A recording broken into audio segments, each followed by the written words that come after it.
ভাই পানি আছে? হ ভাই আছে তো 2 লিটারের বোতল। 2 লিটার?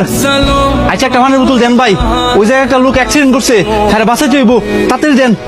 এই সুযোগ, আশেপাশে সব দোকান বন্ধ, পানির দাম বাড়ায় কই। ভাই আছে 2 লিটারের বোতল 600 টাকা লাগবো। কি কোন ভাই, 2 লিটার একটা পানির বোতল দাম তো 40 টাকা, আপনি মাত্র 600 টাকা চাইতেছেন করে? আরে ভাই এত কথা অন করে, নিলে নেন না নিলে যান।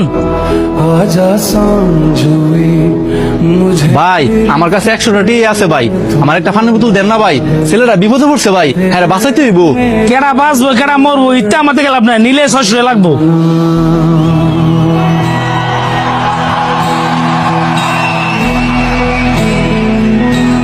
আরে যা যা, এই দুপুরবেলা এই এলাকা কোনো দোকান খোলা হয়তি না, ঘুরে আমার কাছে আইতিব। ভাই আপনি কি কাজটা ঠিক করলেন? একটা 40 টাকার পানির বোতল 600 টাকা চাইলেন, আর ওই লোকটা তো নিজের লেগা পানি চাইছিল না, আরেকটা লোকের জীবন বাঁচানোর লেগে গাইছিল। আমারে ভাই জ্ঞান দিতে আইসেন না, আমি ব্যবসায়ী মানুষ, আমি ব্যবসায়ী মেন্টে চলি, কখন কোনটা কোন দামে বেচতে হবো এটা আমি ভালো করেই বুঝি।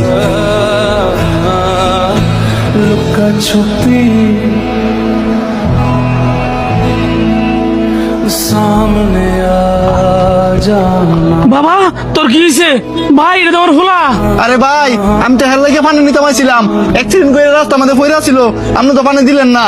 আরে ভাই আপনি আগে করলেন না কেরে? ও আচ্ছা, এখন আগে কইলেন না কেরে না?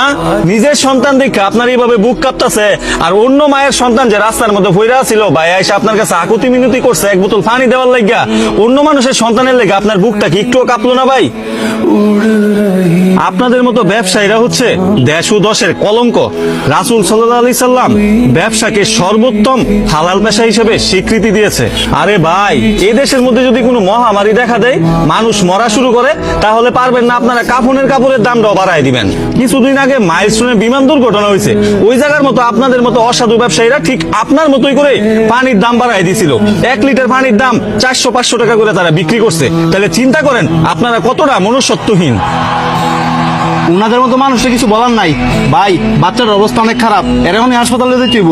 ভাই আমার অনেক বড় ভুল হয়েছে, আগে ভুল হাসপাতালে যাই।